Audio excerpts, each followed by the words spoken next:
As at 25th of May 2022, Ekiti State has a total of 988,923 voters who are expected to vote on the 18th of June 2022, while 734,746 persons have collected their permanent voters card. The data from the voter register indicates that 51% registered voters are women, and young voters between the ages of 18 to 34 constitute 35.56% of the voters in Ekiti State, with women constituting the bulk of voters in the state. Now, at the collation center, if there's a problem, if there's a challenge relating to the authenticity of the result that has been transmitted manually, then the collation officer will call in the transmitted result that was transmitted electronically, and also the figure from the beavers, and use the tray to make to resolve the challenge or to resolve the issue. To further underscore the importance it places on the peaceful conduct of the elections, the Interagency Consultative Committee meeting were held with stakeholders and members of the various political parties present. The INEC chairman, Professor Mahmood Yakub, also visited the state to inspect facilities as well as supervise the training of ad hoc staff recruited to perform the exercise. Media executives were not left out, as the fourth estate of the realm was also carried along and briefed on the new innovation as well as the new Electoral Act 2022 recently signed into law. Much has been achieved, especially in terms of enlightening members of the fourth estate of the realm. In state permits the atmosphere, eligible voters say they are eagerly awaiting 18th of June 2022 to exercise their franchise. Ekiti State, the land of honor, is set to receive the award, and the Independent National Electoral Commission is dotting the I's and crossing the T's for a hitch-free process. In Ado-Ekiti, Adogbeji Ojegba, NTA News. In the meantime, the Nigerian Police Force has deployed over 19,000 officers and men for the Ekiti State governorship election on Saturday. Deputy Inspector General of Police in charge of 2022 Ekiti State governorship election, Johnson Kokumo, disclosed this at a stakeholders meeting in Ado-Ekiti. Kehinde Durodola has details. The Deputy Inspector General of Police said the Commission and other security agencies will not favor any political party or candidate during the election, but wants the political gladiators and their supporters to play the game according to the rules. The police boss, who assured the electorate of their safety before, during and after the election, called for collaboration of other security agencies for a free, fair and credible Ekiti governorship election. The command also promised adequate security at each polling unit and combined team patrol at towns and villages in ensuring peace and orderliness. The police has carried out threat analysis, which we have continued to update from time to time to ensure adequate and proper deployment of personnel and logistics. The message of DIG in charge of Ekiti State governorship election is clear, as he affirmed that his men and officers of other security agencies are ready to ensure electorates are protected during the election, but also wants those that are planning to commit trouble during the election to desist. In Ado-Ekiti, Kehinde Durodola, NTA News. And joining me in the studio is regular in election matters, Faith Nwadishi. She's an INEC observer for so many years now, and Executive Director, Center for Transparency. You're welcome to. Thank you for having me. Thank you. All right, so you have been in town taking notes of the process so far. Can you share some of your observations with us? Thank you so much. So I was here 2 weeks ago. I spent about a week, and I've been here since Sunday on the ground. I want to say that the Ekiti people are ready for the election. I'm hoping that the turnout for the election will be much more than what we have seen, because we have seen a gradual decline between 2014 and 2018, the number of people who turn out. But from the number of people who have collected their PVCs, I'm hoping that we're going to get at least 60%, if not more, but just slightly above 60% of voters who would turn out. My only concern is that citizens are saying is a development from what happened in 2018. In 2018, there was a popular slogan about vote and make a pot of soup. Now they are saying they are going to vote, but they're going to vote, they are going to wait, get money. And the news around also the political class are saying no votes, no money. So they are really encouraging citizens to come out because there's going to be vote trading. But aside that, I want to also commend the women of Ekiti. The women of Ekiti, about 51% of them are registered voters. But the statistics we have is that out of that 51%, over 74% of them have collected their voters card. That's a So exactly. So the decider for the election will actually depend on the number of women who would come out. And over the years, you see that the role that women play in elections are very critical. If 74% of women, of the total women who have collected, that's over 50%. Let's assume only 74% of those women come out and they're about 51% of the total registered voters. It means that they would decide who governs the state next. And there's been a lot of enthusiasm again also from the security agencies. We've been able to have meetings with the security agencies, the NSCDC, but I'm particularly excited about an app that the NSCDC have developed. They call it the N-Alert. The N-Alert is an app that any citizen can download anywhere and give real-time reporting of anything that is happening without even saying anything. Yesterday we had a meeting and the NSCDC licensing officer came to do a simulation of that, and we are shocked to see that even the pictures we took, they had relayed it right in their command office, just as it is. And even an improvement is that even where there's no network, you can actually record it and then upload it later, but you can actually record real time. So that's for me a lot of improvements. Then the INEC itself that is deploying the new development. We know that this election is the first election that will be conducted after the passage of the Electoral Act 2022. So there are a lot of expectations, new guidelines, new law on ground, and expectation from the citizens themselves. But most importantly, the citizens need to know that the issue of vote trading is really not very good for our electoral process. What would be your suggestion? Are you not worried as a stakeholder? I'm very worried. I'm very worried because what we are doing gradually is that we are giving out our birthright for just a stipend. For a pot of soup? Yeah, for a pot of soup. You know, it's terrible that people could say vote and go and make a pot of soup. And I've learned how to speak that Yoruba, Diboko Sobe. So I learned that since I came here. But it's worrisome for us because the younger ones are saying that election is about the voice of a people, the power of a people. So if you decide to sell, it's like you have an inheritance that's worth over 1 billion. And then somebody is coming to give you 5,000 naira for that. Come to think about it, it's not the way to go, because at the end of the day you will not even have the voice to ask for accountability for that from that person. And then the area of the issue of violence, I see that it's a difference from what has happened in 2018. By now, 2018 there was a lot of tension.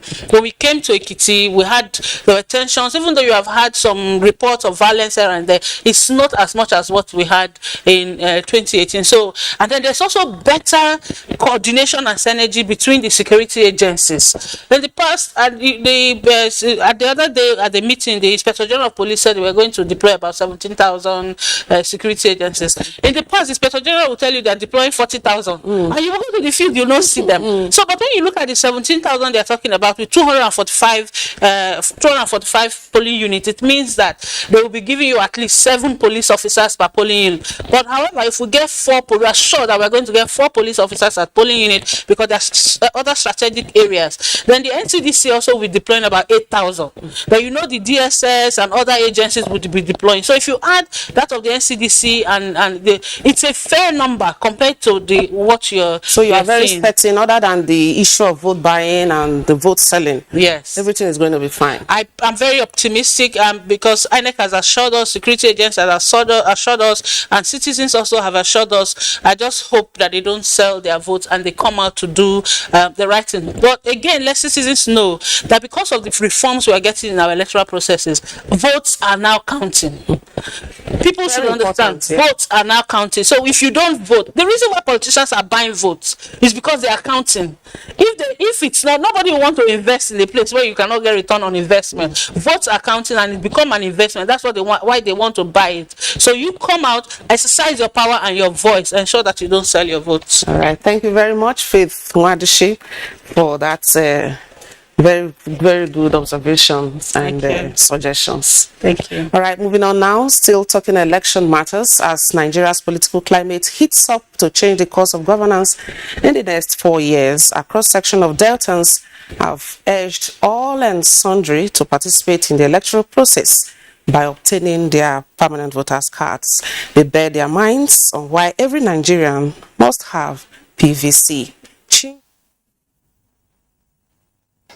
Adults of voting age in Nigeria have been urged to get their permanent voter card, PVC, in preparation for the 2023 general elections. Permanent voters card is a legitimate, valuable right of every citizen in Nigeria who has attained the age of 18 years. Reacting on why it's necessary for every Nigerian adult to have their PVC, an elder statesman, Ambassador Leo Okogu, maintained that despite the progress Nigeria has made in its democratic quest in the last 2 decades, there has been a general lack of interest among Nigerians in exercising their civic responsibility and voting to elect those who lead them. Dr. Leroy Edozien, on his part, said the era where people feel their votes don't count is over and urged every eligible Nigerian to get his or her PVC to cast ballots when necessary. If anybody hasn't registered, they can't say that they have not heard that there's an exercise going on.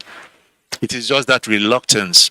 With the new Electoral Act signed into law by President Muhammadu Buhari, a lot of things will change about the electoral process as INEC has also stepped up its games, according to Dr. Tony Nwaka. One of the major achievements of this administration, the new Electoral Act, which has built this confidence, the people's confidence in the electoral system, the political system. And you could see it play out. Everybody now wants to be part of the process. It helps to consolidate our democratic experience. Others advised Nigerians of voting age to stop showing apathy because of past experiences, but to participate actively in the ongoing process. Before now, people don't bother collecting their PVCs or even registering.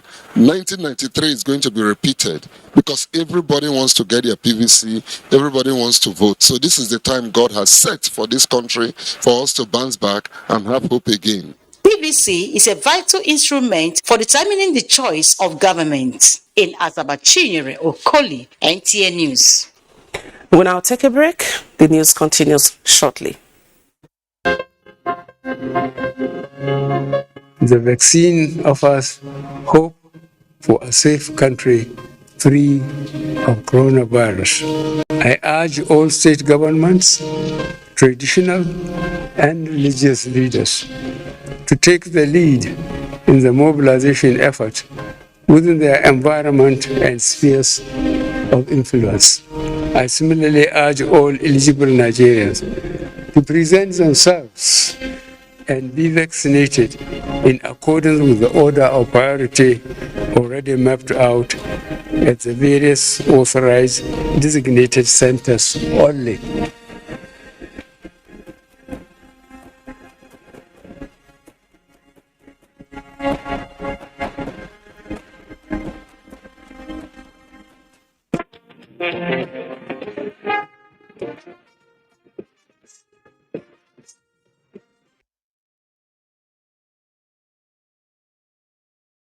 And to other matters now, President Muhammadu Buhari has declared the 8th ordinary session of the Council of Ministers of Pan-African Agency of the Great Green Wall. The president said African countries must continue to explore various measures to combat change and desertification, while also addressing food insecurity and poverty across the continent. State House correspondent Adamu Sambu reports. Highlighting the importance of tackling both poverty and climate change on the continent, President Muhammadu Buhari states that it is important to emphasize that for Africa, mitigation and adaptation methods for climate change must be mindful of the fact that Africa is confronted with perhaps most importantly the existential problem of extreme poverty. Flag off of a tree planting exercise. Represented by Vice President Yemi Osinbajo, the president says both must be addressed. Nigeria believes that protecting our planet, its biodiversity and climate are essential to our collective survival. The impact of climate change is upon us. All over the continent, drought and desertification, increasing conflicts over pasture and water, food insecurity, loss of livelihoods, and youth migration, among others, characterize the environment. While commenting the current initiatives by the international technical and financial partners for pledging financial resources to support the implementation of the Great Green Wall, the president calls for financing to help preserve African rainforests, which he notes absorb no less than 1.5 billion tons of carbon dioxide yearly. The commitment of every nation will be important in meeting the deadline of the Decade on Ecosystem Restoration Agenda 2021 to 2030. Having also fulfilled the payment of our outstanding contribution of about $654,291 US, I'm also glad to pledge the sum of $550,000 US only as our contribution to the building of the Great Green Wall, Secretariat.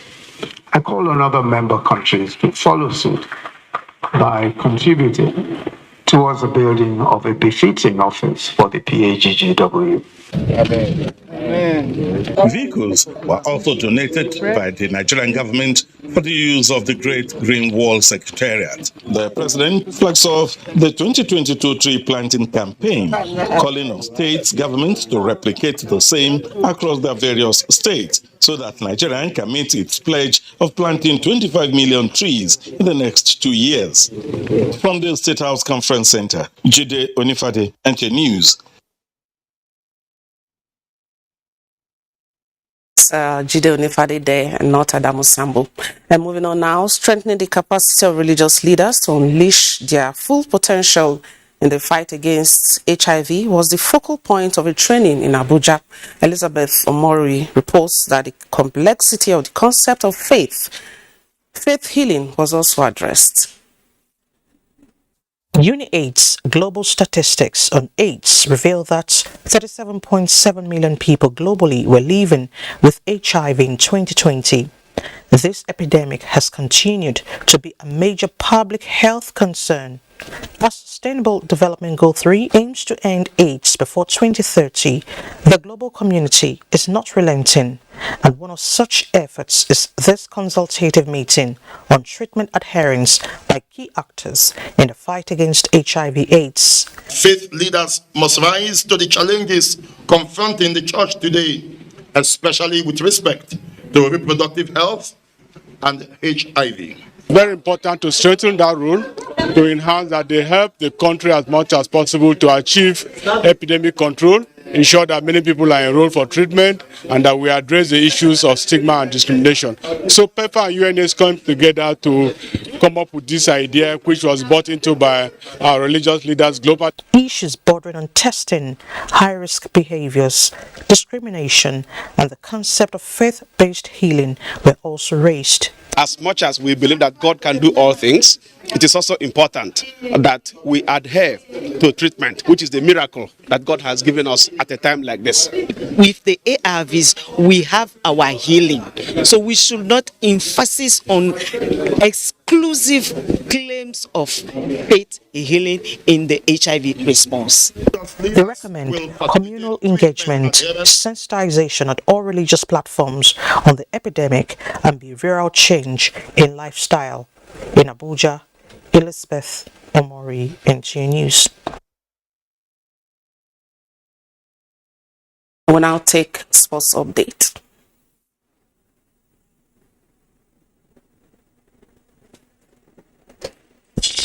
Athletics Federation of Nigeria (AFN) will face a daunting task at the national trials in Benin City, Edo State, where the nation's top athletes are converging. The AFN are to produce 2 teams to represent the country at the Commonwealth Games in Birmingham and World Athletics Under-20 Championship in Colombia. The 2 major championships we hold in July and August. Camps will be set up. In football, week 17 matches of the Nigerian National League will come up this Saturday, where Yobe Desert Stars will slug it out with Zamfara United. ABS FC will tackle Mighty Jets. Sokoto United will play Oye Sports. Adamawa United will face KB United. KM Liberty will try not to play it safe with road safety. Other features are J Atete FC versus Giant Brillers, Adoration FC versus Vendresa, while Osho United and Gateway will face each other. In Ultimate Fighting Championship UFC, fans of Nigeria welterweight champion title holder Kamaru Usman have expressed their support for him as he set to return to the ring to fight Leo Edwards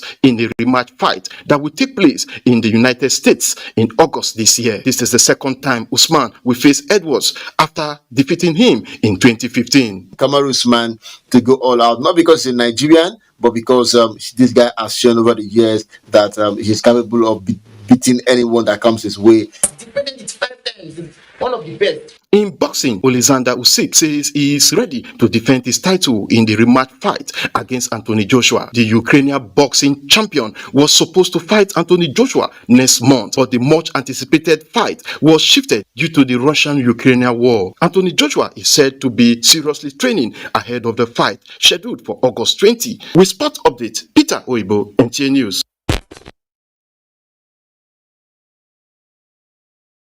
That's Panorama today. Remember to always join NTA in the fight against rape and rapists. Good afternoon.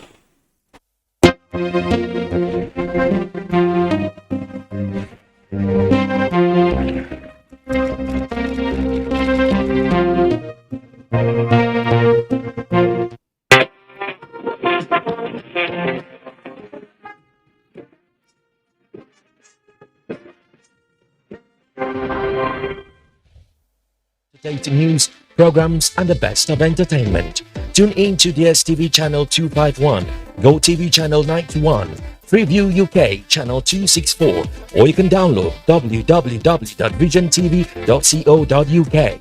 App for iOS or Android. You can also see us on Facebook and YouTube for